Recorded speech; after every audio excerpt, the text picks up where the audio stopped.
Hi there, heroes. For tonight's adventure, Sam M the DemiFemme, the Orange Ranger, and I will be taking you on a journey through healthcare horror stories.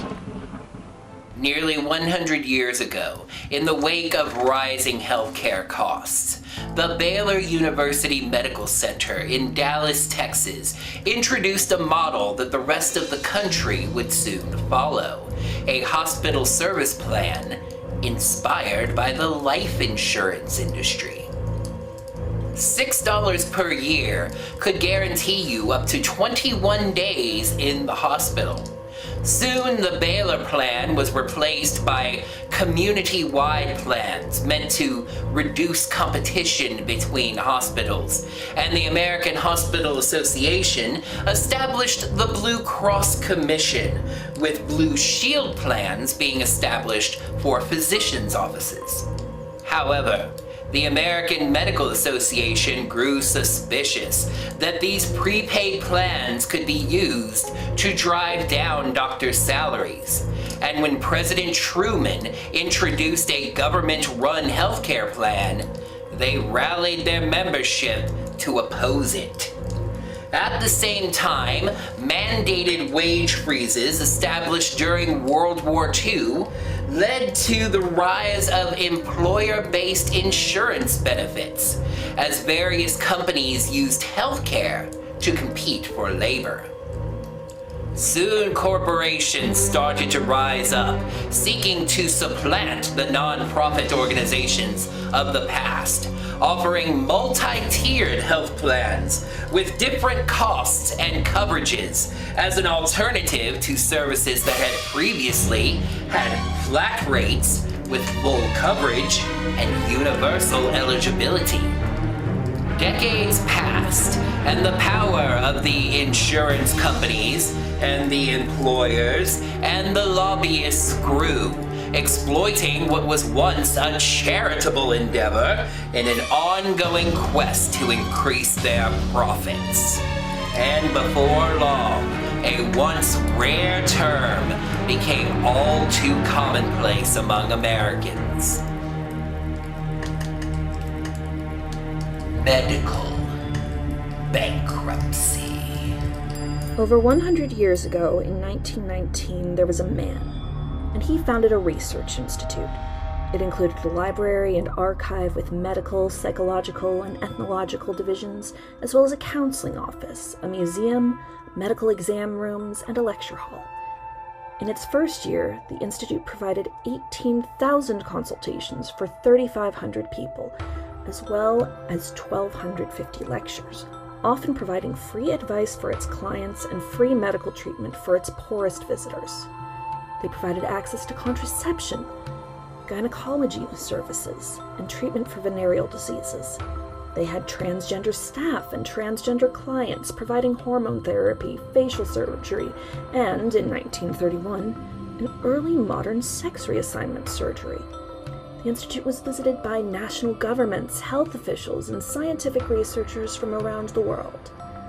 The man's name was Magnus Hirschfeld, and this was the Institute for Sexual Research. In 1932, the Prussian government began to harass people associated with the institute. In 1933, Adolf Hitler was appointed Chancellor of Germany.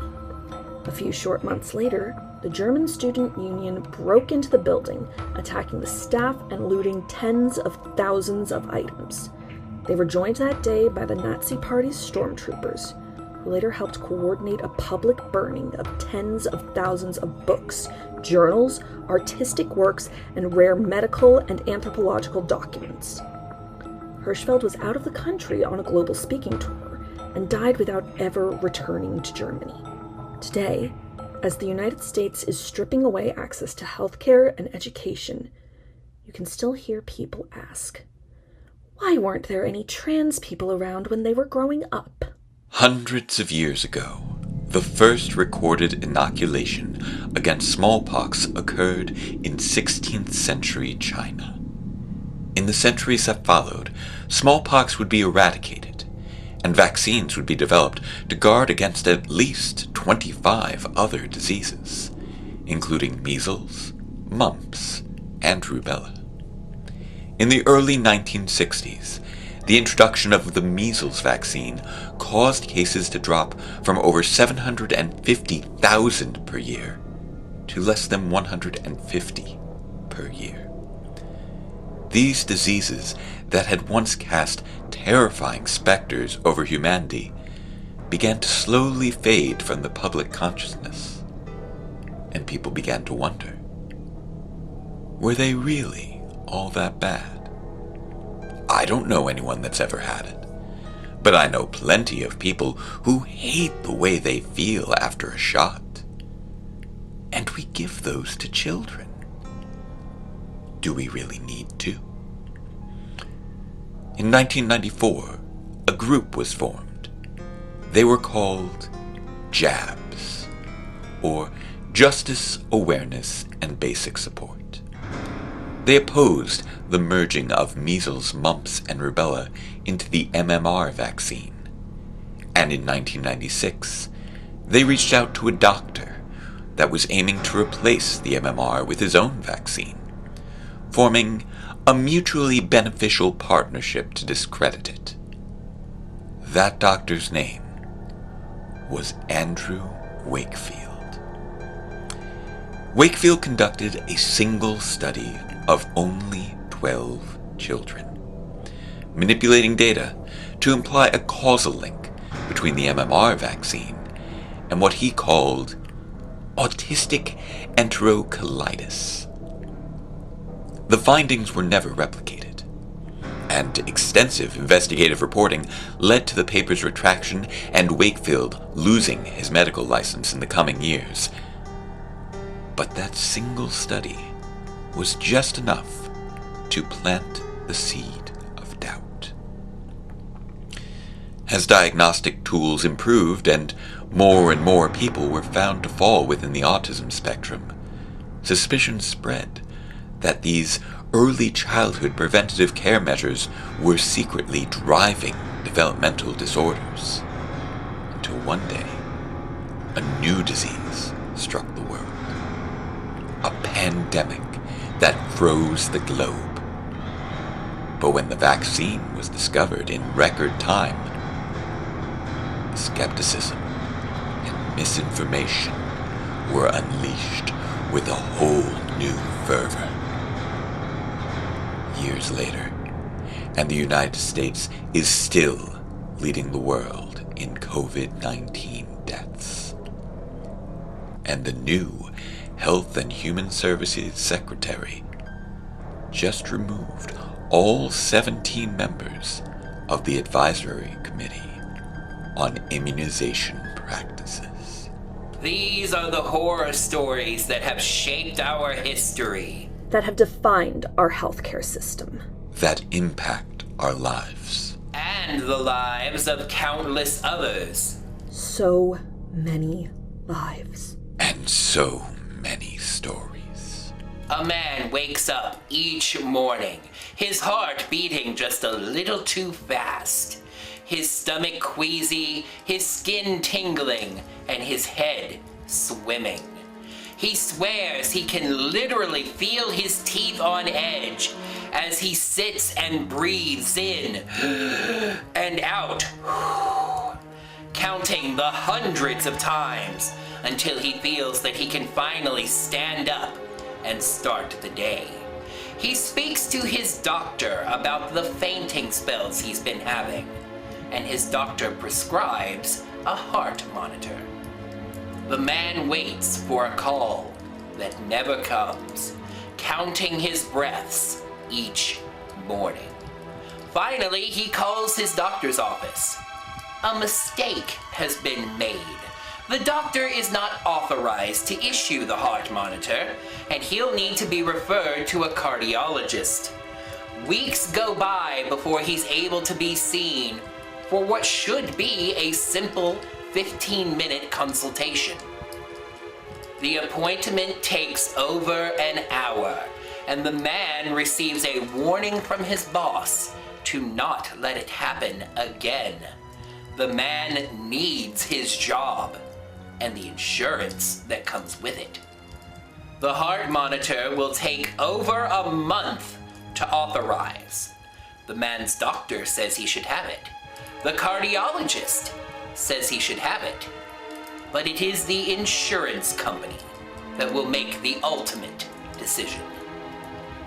The man just keeps counting his breaths, holding tight to his pillow each morning, hoping that he might finally find an answer. But the weeks just keep passing him by. One morning, a young cashier noticed a small bump on their collarbone. The Affordable Care Act had just passed, allowing children to stay on their parents' health care plans until the age of 26. But the law had not yet gone into effect, and the cashier was turning 26. They had no health insurance. They went into work each day, occasionally itching at their collarbone, occasionally adjusting their shirt. The bump grew. It was now the size of a pea. Between customers, they would pull on their shirt, making sure it wouldn't make contact with the swollen bump. When they let go to scan the customer's items, the fabric felt like fire against their skin. It was now the size of a marble. Now they had to be driven into work. The seatbelt on the driver's side was unbearable. They could only ride on the passenger's side. They gritted their teeth each day at work, weighing what it would mean to go into a doctor's office with no insurance on a cashier's salary. It was now the size of a walnut, and it was turning green. It was just after midnight when the parents awoke to their child crying and gasping for air. They'd seen the croup before, knew what it sounded like, and knew they could get help at the emergency room. But this was different. The child's lips were turning blue. They called 911. The ambulance arrived, but for some reason it wasn't for their town. Nevertheless, the paramedics did their work. The parents held their child, tears streaming down their faces as they watched oxygen levels fall and CO2 levels rise. The child, thrashing and fighting to breathe, was sedated and brought down to the ambulance, where they were intubated, right there on the front lawn. The family spent their Thanksgiving in the pediatric intensive care unit, the child on a ventilator for hours, before finally recovering the ability to breathe independently. Later, the parents would learn why the ambulance had to come from out of town. It was because their town board had voted down a proposal for local ambulance services, rejecting 5-minute response times for up to 20-minute response times. The parents couldn't help but wonder, what would have happened if the ambulance had taken only a few minutes more? And they shuddered to think what might happen if they ever needed to find out. Stories like this are happening every day. In every part of the country. Emergency rooms are often filled to the brim. People have nowhere else to go. It's the only place they know they will be seen on the spot. Citizen or not, insured or not, they have to see everyone. The fewer people covered, the longer it will take. A pregnant woman trapped in a waiting room with excruciating rib pain. A man waits over 6 hours to find out if he's had a heart attack. In July of 1965, Social Security amendments were passed by Congress and signed into law, creating Medicaid, a federal service providing matching funds to states, providing medical assistance to eligible residents whose income and resources denied them access to traditional plans. By 1982, every state in the country was receiving funding through Medicaid, and that funding was further expanded by the Affordable Care Act of 2010. Today, it covers approximately 85 million Americans.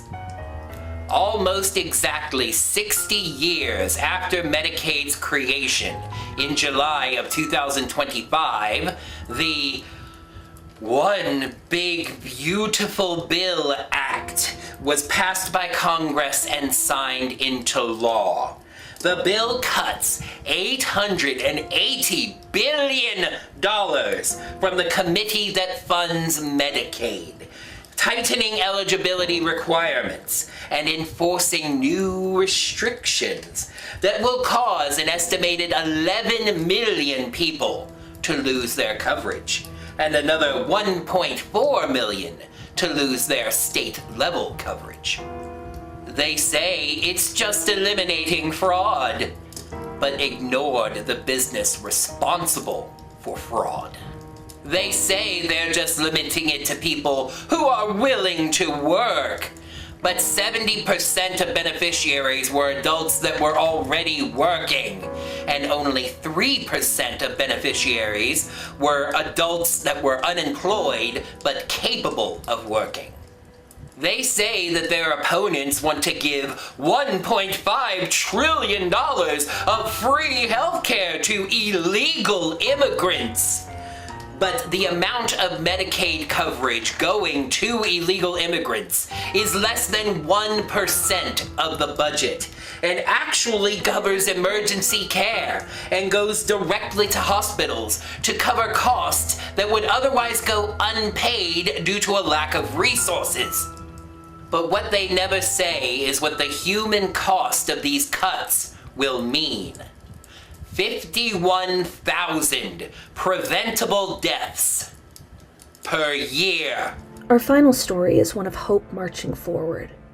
The nonviolent Medicaid Army emerged in Pennsylvania in 2018, after 6 years of statewide healthcare organizing in Put People First PA. It evolved out of a growing understanding that people who are on or excluded from Medicaid are the group of people with the most to gain and the least to lose from a fundamental transformation of society. The term nonviolent Medicaid Army echoes Martin Luther King Jr.'s call for a nonviolent army of the poor during the Poor People's Campaign of 1968. In 2020, the NVMA became a national organization and held its first National Week of Action that September. It coordinated rallies, speakouts, and marches in states across the nation, and have continued to do so every September since. With their focus on class struggles, class organization, and classroom, the Nonviolent Medicaid Army fights for healthcare as a human right, building projects of survival that places victims of poverty at the forefront of the movement to end poverty, and strives for political education that remains independent from the political parties that have failed to serve the needs of the people. This story does not have an ending. So long as the army exists, so will the fight. The fight to end the horrors that we have shared with you tonight, and the countless more that still remain.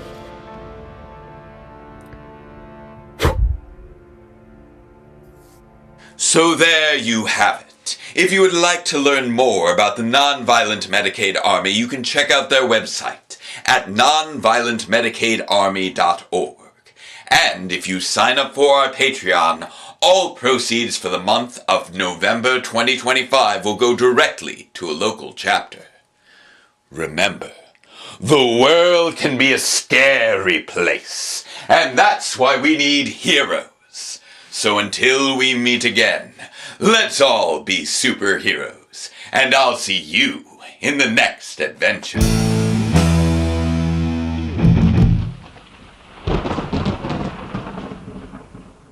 Visit Sam M the DemiFemme and the Orange Ranger at their channels.